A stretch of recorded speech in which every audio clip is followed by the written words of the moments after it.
for joining myself on episode 4 of Colin Dambrauskas and industry experts in the financial and real estate space. Today I have with me Corey Gunn from Lyons Appraisal Services. Thanks for joining us, Corey. Hey, Colin, how's it going, buddy? Very good, thanks. So Corey works for Lyons, as mentioned. He does residential home appraisals. Myself and my business, we've been using Lyons for several years. Fantastic company. But I would actually, the reason we're doing these calls, Corey, is we wanted to kind of see how the industry has changed on your end with COVID-19. So if you wouldn't mind kind of giving us a quick idea, the appraisal industry, for one, if you want to kind of walk us through what you guys do for your clientele, first off, and then I guess what you've seen differently in the past couple of weeks. For sure. So what we're doing right now is essentially we've had to change the appraisal process. So before we were doing what was called a full inspection. We'd come to your house, we'd do the full walk around, take pictures of all your rooms of your house, take some measurements outside, pictures back and front, note down any improvements, any deferred maintenance, anything like that. What we've done now is we've actually gone to what's called a modified full appraisal. So essentially we still come to your house and do the exterior inspection. We look for the site improvements, we look for your location, what's around you. But now what we're doing is we're actually doing a mix of either a video call or, mostly a video call is what we really prefer. And then we try to, if that doesn't work, we try to do at least have you take pictures of your house for us to see what's going on inside your house. What we do is we then use those pictures, have a whole bunch of assumptions, make it work, fit it together, put it in the appraisal, still come up with the full value, but we really are relying on people to provide us the best information that we can't get ourselves. Right, yeah, because normally you guys, and I've seen the appraisal reports, they're anywhere from 10, 15, 20 pages long. You guys normally do full detailed pictures. I've seen comments about the countertop qualities in the bathroom. So normally you guys are doing a full walkthrough of a house and a full breakdown. Now, obviously, you're restricted in that sense. Are you still able to conduct a fairly accurate, or call it as accurate as you need to, if you can't access the home physically? So we can do on a video. You can do it as a video call. You can do it. So I did one this morning where the person actually took me through their house, room by room, showed me every wall, every countertop, all the flooring, and essentially it's like me being there. Where you struggle is if you're doing just the picture version, the really modified one, unless the person gives you really clear pictures or they are really very honest, you can still be accurate, but you might be a little bit, I don't want to say incorrect, but you're really trying to be as most accurate as you can with the information you have. So you can still do the full appraisal, you can still do the valuation, you still pull comparables, but you are assuming more things. So you're assuming, yes, this house is actually in this condition. You can show me pictures of everything is great, but you're missing, as silly as it sounds, you might be missing a wall, right? For whatever reason. Yeah. If you don't show me that, I have no idea. I just have to assume that wall is there.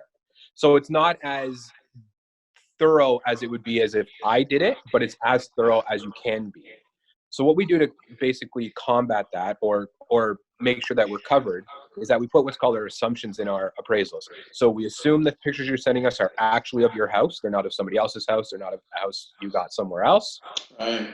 We're assuming that all the information you've given us about your house is actually correct.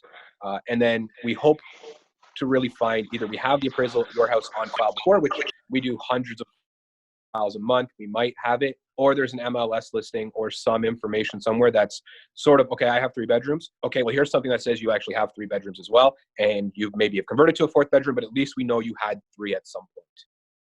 Yeah, actually, what you mentioned that I believe it was one of your appraisers that I dealt with a couple weeks ago. He actually mentioned that you guys have the ability to pull up if you had a recent sale of the home. So if the home sold maybe within the last year, you guys will actually just pull up the old MLS listings because that's a perfect representation of the house, and you'll want to adjust obviously to today's value, or today's market, I should say. But I mean, that's another tool as well that you guys have at your availability, I imagine. Yeah, for sure. So we have any access that a realtor would have to MLS system. We have the same access. The only thing we are limited in is we can't actually list a house, but we have access to all your old listings going back as long as you've listed the house. Plus, we use what's called Geo Warehouse, which allows us to know all the transfer information of your house. So if it was sold privately last year, we have that information. So we use that in a combination with MLS to really get the history of a house and what's actually been happening at the house. Okay, fair enough.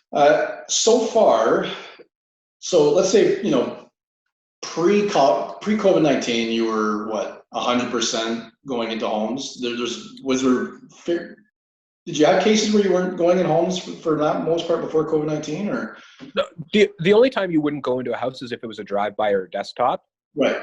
But other than that, on a full appraisal, oh no, you went every single time. There was no way to not go inside of a house. So that's a major shift there. So far that you've noticed, do you have a lot of, so let's say for myself as a mortgage agent, I have my client who's purchasing a home that's requiring a full appraisal on that home. So my client has to reach out. We have to actually pay for your services, and then you have to actually go into that home. Are you guys having issues with some homeowners that are just really, hands off? I don't want you guys coming inside, outside, sure, but stay out type of idea? So right now, after COVID-19, we're not allowed to go into a house. Oh, you're The not? Appraisal Institute doesn't let. No, we're not allowed. So the only way we can go into a house if it has been vacant for 3 weeks, I think is what the recent industry standard is. If it's been vacant for 3 weeks, we can go in the house to take pictures. If it's not vacant, we are not allowed to go in. So what we've found is that most people are more than happy to not let us go in the house. They're okay with that. They don't mind sending pictures. They're okay with that. What we've run into is there's actually a few times where people are unhappy that you can't go into the house and take pictures. They would rather you do it than they do it. Right. Yeah, and I'm actually surprised by that. I assumed, much like realtors and anybody else that's considered essential right now, is you have perhaps that option. I didn't know you guys didn't have the option to go in the house. That's interesting.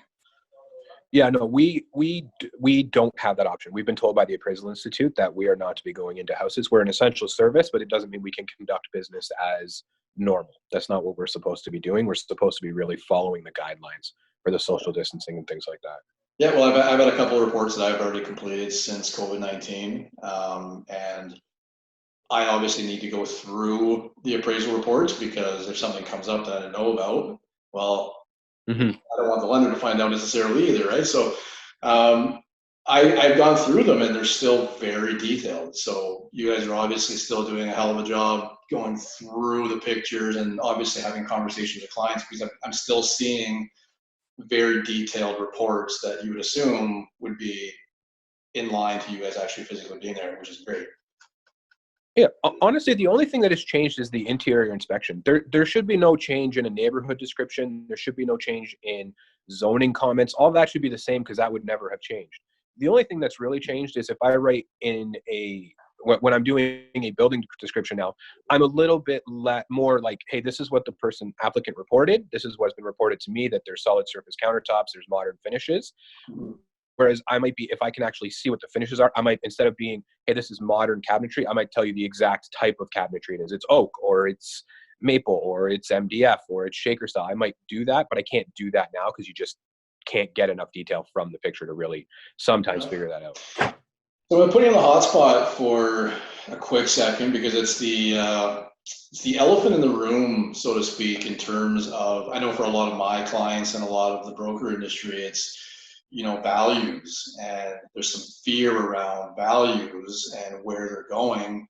I don't want to, I don't need any specifics from you, but are you guys starting to see any decline whatsoever in values? Are they still holding? If you have any feedback that you can provide there? Yeah.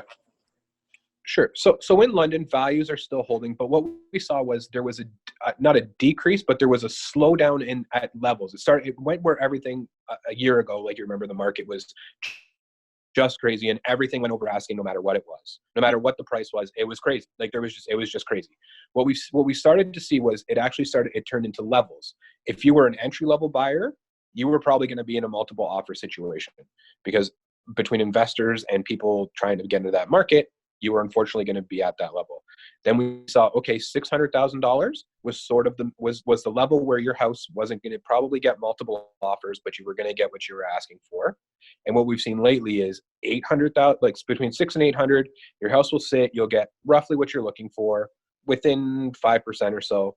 But where you see it is $800,000 and above, what we started to notice is that there are not multiple offers. Those properties are sitting longer, and those people are taking less money sometimes more than 5%, 5% off the asking price. Sometimes, not all the time, but sometimes. It's, I saw a house the other day that was listed for 900 and sold for 850. For instance, that's in London. Now I do Woodstock as well. And so I do Woodstock, I do Ingersoll, I do all those. Ingersoll market, if you're selling your house for 550,000, it didn't matter. It didn't matter what the market was. You were going to wait on the market. The lower end is crazy. There's still multiple offers. Woodstock is the same thing. The entry level market is multiple offers. Anything over 500, you're going to be waiting for a while. Anything over 550, you are going to be waiting probably a long time. Absolutely.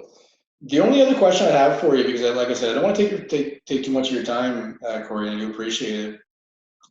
We as brokers, we're, a lot of times we have a requirement to satisfy conditions to have an appraisal done. How much of your business do you actually get is directly from, say, a consumer versus due to requirement for funding on a mortgage? Oh, that's a good question. Did anybody really kind of reach out to say, hey, I'd like to get my house appraised for any particular reason? Or we do a lot of divorce work. We do a lot of divorce work. We do a lot of relocation work for companies. We're on a few of those lists. We do a lot of power of sale work. I even have realtors reach out to me when the property is a little bit tricky or we're not really sure. Okay, what do you think the value could be if we listed it for this? I've had brokers reach out or realtors reach out and do that, and I've done that lots of times. I've had brokers reach out to me when they're buying a house to say, hey, look, do you think if I paid this much, it would come into value? I mean, I can ballpark, like, yeah, I think so based on what's here, but I can't give you a for sure. Like, it's still your money, you got to do what you got to do, right? Right. But honestly, most of our business is refinances, sales. The odd person really does want to know what the value of their house is, but it's not really, nobody really comes off the street and says, what's the value of my house? Because at the end of the day, it doesn't really sort of matter, if that makes sense. Like, just your house as an entity, unless you're going to, in my opinion, unless you're really going to do something with that appraisal, just to have it doesn't really, in my opinion, make a lot of sense. Like, why are you, like, at a certain point in time, if you're going to use it, you need it for capital gains, it makes sense to me. If you want to know, okay, I want to sell my house privately, what's it worth? So I can come up with what should I actually list for and what should my expected value be, makes sense to me. Without a real purpose, it doesn't make, we get very little business that way without a real purpose for the appraisal. Most people, what they tend to do is they look online to see what are listings, and we get this a lot, unfortunately, is, well, that house is listed for 600,000, so mine's better. Yeah. So mine's 700. And you're like, well, but it might only sold for 500. You have no real way to know that. So unless you really need it for something, I sort of suggest people, because they can just drive themselves crazy. And honestly, my wife does this all the time. I work in appraisals, doesn't believe me what the value of the house is. Well, that one's listed for that. And I'm like, yeah, but here's what it actually sold for. It doesn't really matter at a certain point in time. Doesn't really make a lot of sense. So yeah, a lot of our business is mostly like, we have a purpose for this. Right. Or if you don't have a purpose, we're sort of like, is it worth your time and energy to do that? And we can do that. That's fine. But in 3 months, it's going to not matter. Sort of, it's going to change again. So unless you need it for something, it's sort of, we don't really get a lot of business. And I mean, we'll take the business if people want to come to us, but most of the time, honestly, we get is sort of, it's more indirect than that, right? We get friends coming to ask us, or family members coming to ask us, hey, what do you think, if I decide to list, what should I list for? I mostly tell people, hey, you should probably have a realtor. I don't list houses. It's not what I do.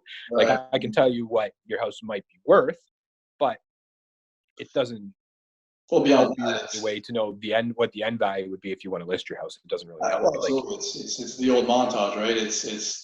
The value of something is really what somebody's willing to pay. So, for sure. For sure. And you know, I can say, okay, this should be your range of values. I'll do that. I'll give you a range. Like, hey, this might be your range of values, because there's no real difference between that and a desktop or a drive-bys.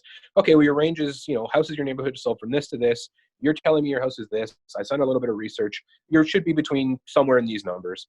But most of the time, and again, I tell people, please don't hold me to that, because I haven't seen your house. I can't guarantee that to you in any way, right? But yeah, that's where it is mostly. Yeah, well, and there's one thing that I suppose, you know, as great and as thorough as your appraisal services are, there's one component that I guess you can never really calculate for. It's the emotional buyer. You have somebody that just really hates the color of your backsplash, despite the fact that a backsplash can be fixed. They might decide that, you know, your house is worth a little bit less, versus vice versa. They might come to your house and your house is listed at 450, but they absolutely love the windows. It reminds them of their grandparents, and therefore they'll pay an extra 20 grand. Something that you'll just never be able to calculate. Well, and honestly, that's where we see when we talk about the multiple offer situation, is when people are buying on emotion. And we saw this a lot last year. Was the market was still going up, but it was so many people were losing out. There was 20 offers on a property and they weren't getting any properties. So then it was just like, we're just going to spend all the money we have. And you're like, yeah, but now you're too much. So yeah. I get it. Like, you really like this house, and yes, it's based on the value. Your house is based on the value someone will buy it for, but there has to be comparables as well, which is what everybody's really worried about. Is it's one sale. We like to say this a lot of times. One sale doesn't make a market. There still has to be a marketplace to really come up with a comparable. Like, I couldn't give you just one comparable in a report and say, yeah, your house is worth this much because here's one property that's sold for that. There has to be, okay, generally what we like to do is there's a bracketing system. Okay, your house is, this is the most expensive house, or, you know, conversely, this is more expensive than yours, but they're bigger, similar condition. So now, you know, you should be less than that one. Here's a house that's a little bit smaller than yours, maybe a little bit worse condition. Well, you should be more than that one. And we come up with the value that way. Where you, like I said, where we run into problems is when people buy on emotion. They've lost out 10 times, let's say. And now it's, you know, our budget's 350 and we're looking at $250,000 condos. And now we've offered 350. And you're like, well, that's $100,000 more than that condo was worth. And now we can't support that value because you were the first, either you're the first person to do that or no one else did that. Right. Yeah. I'd be lying if I said I didn't have some that were very close to those ranges last year. Yeah. For sure. And I'll tell you, I was a nervous sit on my end, knowing that I had to get the appraisal done and the application submitted. I said, "Eee." So for sure. And it's scary for us too, because we know that this is people's money, right? We don't want to, we're trying not to offend people with what they bought. And we don't want it to be like, hey, what are you doing? Like, you shouldn't have done that. That's not what we're trying to say. Absolutely. What we're trying to say is, hey, most of the time what people sort of don't understand about an appraisal is we're not working for a broker, or technically we're not working for the person buying it. We're actually working for the bank, which people don't really understand. Essentially what the bank wants to know is, if you can't pay the mortgage, how much money can we actually realistically expect back for this property? Absolutely. So while it's easy to say, well, I was willing to pay 350, the next person might not be. And the only way to know that is by comparables. So that's where we sort of really caution people, is when it's so much over, you really have to make sure that, and I'm sure you do this as a broker, like, you make sure you have the money backed up in case the appraisal comes in a little bit short, because you're still on the hook for that money. And again, it's scary for us. I mean, I've been in that situation where it's like, oh man, that's too much money. I'm going to have to call this person and be like, hey, look, I'm sorry, but, or call the broker or the person that, I'm sorry, but you're spending too much money. Like, I don't know, the comparables don't support it. And you feel bad because you don't want to upset people, but you sort of have to sometimes.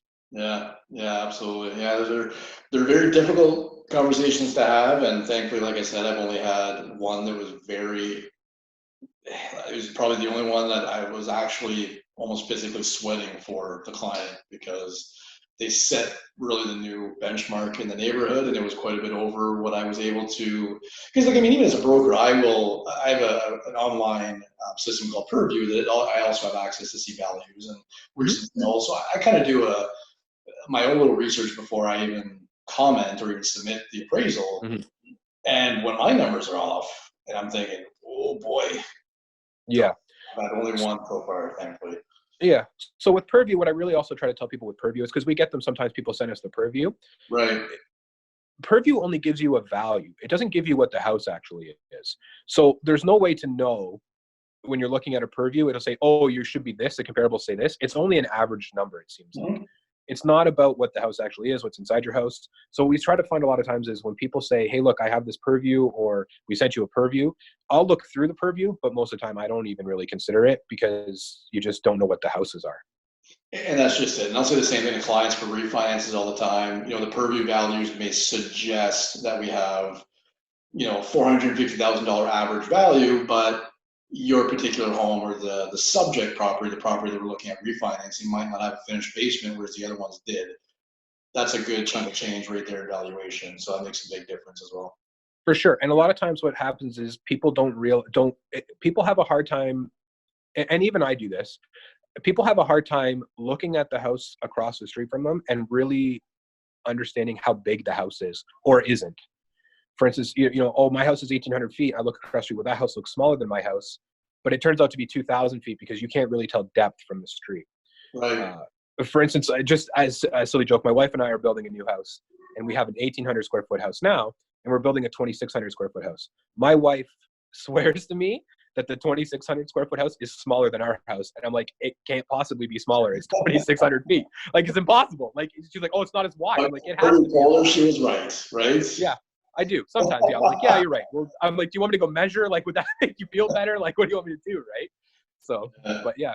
So that's the biggest thing we tell people is purview is great and can give you an idea of what the average sale in your house is, but it doesn't give you a real idea of what your house is worth. Because I've seen it on both ends. The purview says, oh, your house is 420, but like you're actually like 500, right? You see it on both ends. So it's not always a great tool, but it's great for you guys because you have to submit something to someone to do it. Something to look at. Yeah, for sure. Awesome.